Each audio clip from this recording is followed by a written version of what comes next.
to another video, another reaction video of Mr. Nightmare 3 Unsettling Deep Sea Horror Stories.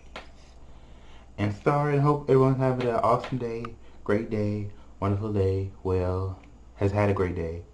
You had a great day, because I claimed it for you. Throwing out positive energy, positive energy, positive energy. Because this will be uploaded as soon as I edit and all that, you know. So sit back, relax, and let's get into it.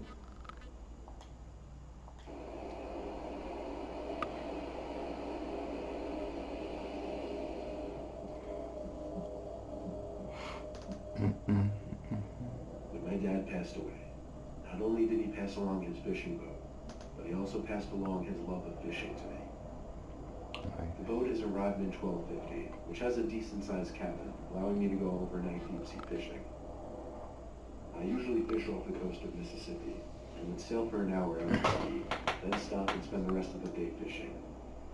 That's exactly what I did one Friday, taking my cousin Jack. I planned on spending the night and fishing most of Friday, then sailing back. So after sailing out to sea for about an hour, I picked a spot for us to stop and cast our lines. We brought a radio and tons of beers to make the time more pleasant.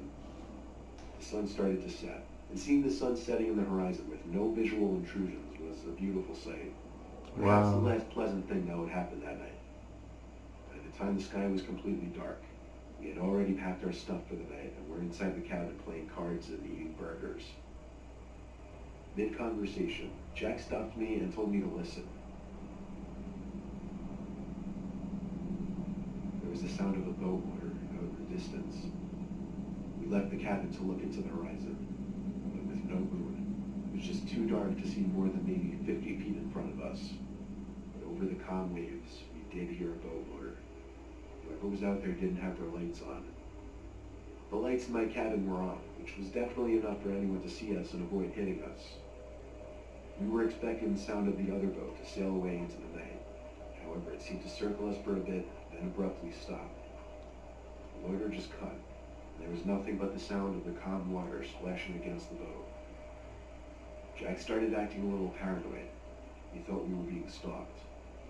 Yep. He wanted me to use the spotlight. You can't go anywhere without people effing it up for you. Obnoxious and obvious. To make him happy, though, I started to drive the boat for a few minutes away from the last direction we heard that engine stop. Although maybe I did it because I was a little suspicious about it as well. After a solid 5 minutes of driving the boat in the opposite direction, I killed the motor and we went back inside the cabin to resume playing cards. It felt like only seconds after we sat down, we heard it again. This time I heard it first. It sounded like the motor was being given much less gas. We went outside again, and at that instant the sound stopped. This time I agreed with Jack. Turning on the spotlight was a necessity now. The spotlight only rotated 180 degrees, so I turned the boat a little to the right so that I could point the light out in the direction we heard the boat. The beam of light shot far into the horizon. I felt my heart racing as I slowly turned the light to point more to the right. And finally, I stopped when the light started to land on a boat floating not too far away from us. I turned the light off at once and told Jack to turn the cabin lights off as well. I put the boat at full throttle and sped away from the area. I steered the boat for about 5 to 10 minutes before thinking it was enough. We hung out outside for a while to ensure we weren't followed again. When it seemed safe to do so, we went to sleep. However, I awoke to a thumping coming from above my head, above the cabin. I looked over at Jack, sleeping on the couch. I whispered his name a few times to wake him up, and I pointed up at the ceiling. He looked up, then back at me, with a look on his face telling me he heard the thumps. I opened the door to the deck and ran outside, and saw 2 men, one on the bow of my boat, the other on a boat floating directly next to mine. Jack came running out behind me. Both of the men slowly put their hands up in front of their faces and claimed they meant no harm. The one on my boat said they were simply almost out of gas and needed help. What's your problem? He said he was going to knock on my cabin door to ask for assistance. You're right. In my head, I was thinking, why was he on the bow of my boat then? I very low-key, like flick. I meant no To harm. indicate to him that I was getting ready to do something. Get out of here. Get out of I here. stepped down from the front of the boat to the lower deck, right in front of Jack and I. He was significantly taller and bigger than us. He looked at me for a few moments and reached out his hand, expecting a handshake, without saying anything. I knew something was about to go down with these guys, and for all I knew, I could start with my shaking his hand. Instead of shaking his hand, I pushed the guy overboard into the water with all my strength. Oh, shit. And I ran up the stairs to turn the boat on. Turn up. I yelled at Jack to make sure they didn't get back on the boat. We were able to lose them in the night for good this time. I didn't stop though. I kept going the full 2 hours straight back to the shore. We made it back to my dock, and we slept on that boat that night. The next morning we packed up and drove home. Strange things can happen out at sea in the dark, but I never anticipated anything like that. Exactly. I don't know what those guys were planning on doing to us on my boat. You thought you was going to be just chilling in the ocean waves. I know it was nothing good. Kudos to you. Kudos to you.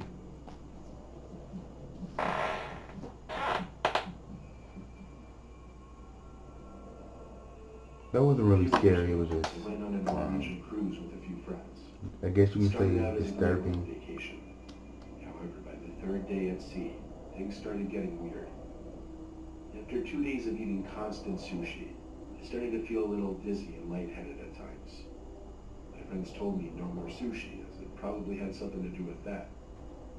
But anyway, after a few drinks, I separated myself from my friends who were sitting in one of the ship's many bars and started walking back to my room because I really wasn't feeling too well. I took some weird lower deck route back in the direction of my room though, since some of the bars were on the lowest public levels of the ship. I asked one of the maids in the hallway which way was the quickest to get to the certain section my room was in. The maid had a very thick accent, but I understood her to have said keep going straight, then make a left at the sign. So I did that. I came to a sign that I don't remember what it said, but it was a sign, so I turned left. There I was in some narrow hall with a tiled floor instead of carpeting. It didn't seem like the right way to go at all. It seemed more like an employees only section. Still, I figured I'd give it a chance before turning back, and continued down this narrow hall. I came to a corner, then looked to my right, and here was the creepiest hallway you could possibly find on this ship. Half the lights were out, one was flashing on and off, but at the end of this tiny hallway was someone standing facing the wall. My head started to hurt even more as I saw this. I had to rub my eyes to make sure what I was seeing was real. But when I moved my hands away from my eyes, the person standing by the wall was now looking at me. Considering they were standing in the dark section of this hallway not lit up by lights, I couldn't really see much about their actual face, other than I knew they were looking at me.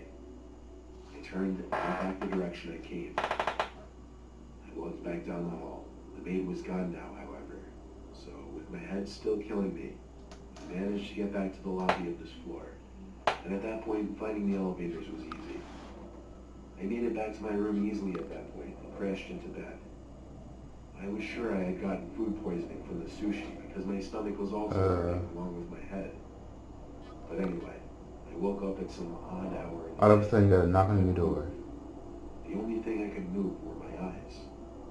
I tried looking around the room, and my inability to move my head or sit in an upright position made seeing a lot of the room difficult.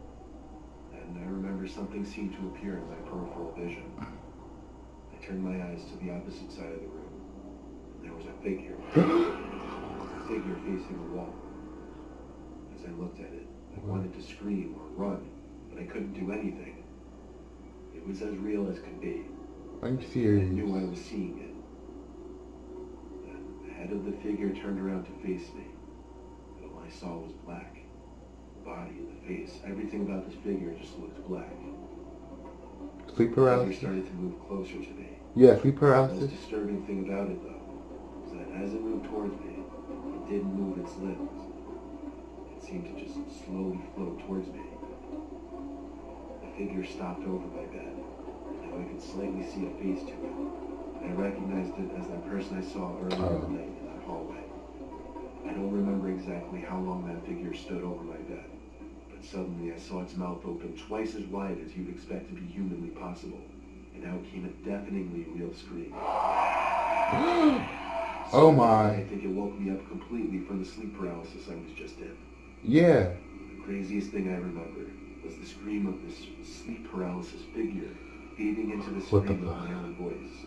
I was finally able to make noise. I flicked on the light, and my friend, who was in the other bed, woke up asking what's wrong. I told him about the horrible experience I just had. He once again said I'd been eating way too much raw fish, and it was fucking with my head. My whole body was shaking, and my voice was trembling. I went back to sleep, and don't remember having another dream that night. But I still wonder if that person I saw in the hallway was real or not, because I'm 90% sure that's the hallucination I had in my paralysis. That hallucination was also the realest, most horrific thing I'd ever seen. Yeah, but yeah, sleep paralysis. I heard sleep paralysis is no joke. I live on the east coast of the United States. Recently I moved to Florida from Georgia, and I figured it would take a couple days to sail my boat down there to a new waterfront house. I didn't have any cars with a tow hitch to carry the boat, let alone a trailer to carry it with. So sailing it seemed like the best option, while my wife finished up moving the rest of the stuff to our new house. I kissed my family goodbye and set sail. None of them were really willing to come with me on this adventure, and I didn't blame them. But anyway, I brought enough food and gas to last me the whole trip. The first day was a breeze. I got some sleep, then sailed for 10 hours the next day, with breaks in between, of course. By nightfall, I went to bed in the cabin. Sleeping in a rocking boat isn't exactly the easiest thing to do, so I was up for hours, rolling around on my sides, trying to find a comfortable position, trying to press my head firmly enough into the pillow, thinking it would hide the unbearable feeling of the boat rocking over the ocean surface. Eventually, I heard sounds coming from above my head that I could best describe as small thumps. Did it sound like someone walking on my boat? I couldn't tell yet. With a medium-sized fishing boat floating out in the ocean, random sounds like creaks and thumps are going to be made. But these thumps were coming so rapidly and consistently, I started to get sick with the thought that someone out this far could be on my boat. I had to get out and look, but I wanted to be quiet. So I opened the cabin door very slowly, but before I could even open it all the way, I heard a big splash in the water. It sounded to me like someone or something jumped into the water. I was honestly scared I wasn't alone. Someone, even though it made no sense to me. I didn't want to go outside, but I felt I should move the boat away from whoever or whatever was out there in the water. So I ran outside to the cockpit and started the boat engine. I gave the boat some gas and got myself the hell away from there. Immediately, I heard my boat bump into something in the water. Not something heavy enough to cause any kind of impact, but heavy enough to hear it and slightly feel the boat bump. I didn't see what it was because, to be honest, I wasn't paying attention to whatever was out in the water. Plus, the lights weren't on. Anyway, I sailed for a few hours in the deep night because I was wide awake anyway. When I started to get tired, I killed the motor and went back to bed. Emphasis on the word bed, not sleep. Because even though I felt tired, I was still having trouble falling asleep. I figure half an hour passed and I started hearing more thumps. This time the thumps seemed louder and more clear for some reason. Oh, now this In a split second, my heart started. this person just messed with you. The thumps were consistent and deliberate sounding again. No way it was just boat noises. I'm about to cut you, beat your ass to the sharks, and throw you I overboard. couldn't just sit there and hide in the cabin like this all night. I had to sum up the courage to go outside again. But when I checked, there was no one on the entire boat. Was it my imagination? Were the sounds really just coming from the boat? I decided that must have been the case, and once again went back inside the cabin to bed. I lay there, extremely silent now, trying to listen for any little noise. But when I did this, I heard something. I knew I did. It wasn't the sound of thumping or anything like that. What was it? I had to perk up my ears to really pay attention, and I figured out what I was hearing. It wasn't the sound of the wind outside or the water hitting the boat. It was the sound of someone breathing. It was not the sound of my breathing. What the? Someone else's. It was Oh coming my. from inside the cabin, of course. I panicked, but I tried to maintain composure so to not make it obvious. I got out from the bed, walked outside the cabin, and locked myself in the cockpit. I intended on sailing until I could find a dock by the shore. There's a small window that looks into the cockpit from the cabin. It has a curtain. I turned every minute or so at least once to look back at it, expecting to see someone watching me. And one of the times I looked back, I did see someone. What? The curtain was curved up a little bit in the corner, and I saw someone's eye, and maybe a quarter of their face peeking into the cockpit. What in the I turned away right away, Holy acting like I didn't see them. Spirit? I had the thought, what if it was my young son trying to scare me? But it wouldn't make sense. I saw him waving goodbye when I set sail from the house. It was 3 or 4 tense hours of hell, thinking at any moment someone could break into the cockpit and stab me, but I made it to shore and sailed through the narrow canal. I had already called the cops 15 minutes earlier, requesting they have a few officers waiting at the dock I was headed to. It was still dark out, but I saw people standing on the dock, and I couldn't have been more excited to get there. When I stopped the boat next to the dock, I came out from the cockpit screaming at the officers to help, pointing at the cabin door. The 2 officers went into the cabin with their hands on their pistols, and 10 seconds later, I heard them yelling at someone. Okay. They pulled out some guy with really long, gray, wet hair and a similar beard, wearing wet, skinny, ripped jeans Oh and a my. gray t-shirt. They had him in cuffs as they walked in past me. He looked at me and just laughed this insanely off-putting laugh. The guy looked and sounded like a meth head.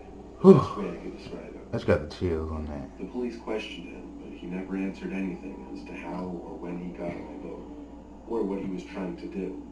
But thinking back, when I heard breathing in my cabin, it's likely he was hiding under my bed, and that's the most horrifying thought. Oh God, I got the chills again. By then, I was exhausted. I went back to my cabin and fell asleep right away. By late morning, I made it to the new house, and my nightmarish adventure was over. And you can't just go out and enjoy life itself.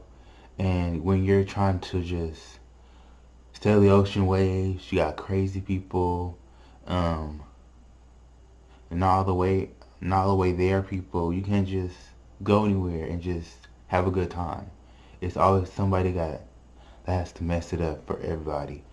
I say the first one was kind of I don't want to say disturbing. I think the third one was disturbing. The second one was terrifying because sleep paralysis. I heard a lot of story time about that. It is not a good thing to have. Like sleep paralysis, you're basically your body is asleep, but your either your mind or your eyes are awake. So basically, like, you can't move your body, but you can move your eyes, something like that. And for the first one, I describe it as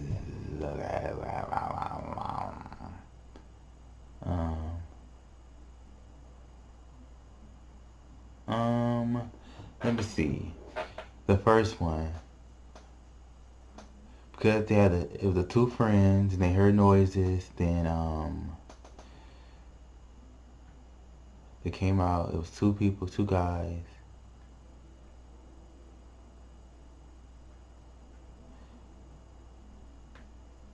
I'll say unexpected. Bizarrely unexpected. Is bizarrely a word? Y'all get upset when you push them overboard. Like, kudos to you, my friend. Kudos to you. But I say I don't know which one is the scariest out of the second or third one. I'll probably say the third one, when the police caught the guy and he had this creepy laugh and he was under the bed the whole time while breathing. Oh, that is not good at all. Not good. So yeah, tell me guys what you think about this video, and thank you for tuning in. I appreciate all the love, all the support. Yeah. And starting a YouTube channel is really exciting, and just being consistent for the most part. But starting is just the beginning. I'm saying that starting is already being successful. You know, if you want something, like if you plan to do something and you start it, you're already successful. But you got to be consistent with it, which I am. So guys, tell me what you think about this video, and like, share, subscribe, and should I start saying this? Post on your press the bell button to see my notifications. And yeah, until next time, be awesome, be blessed, and stay grateful. Peace.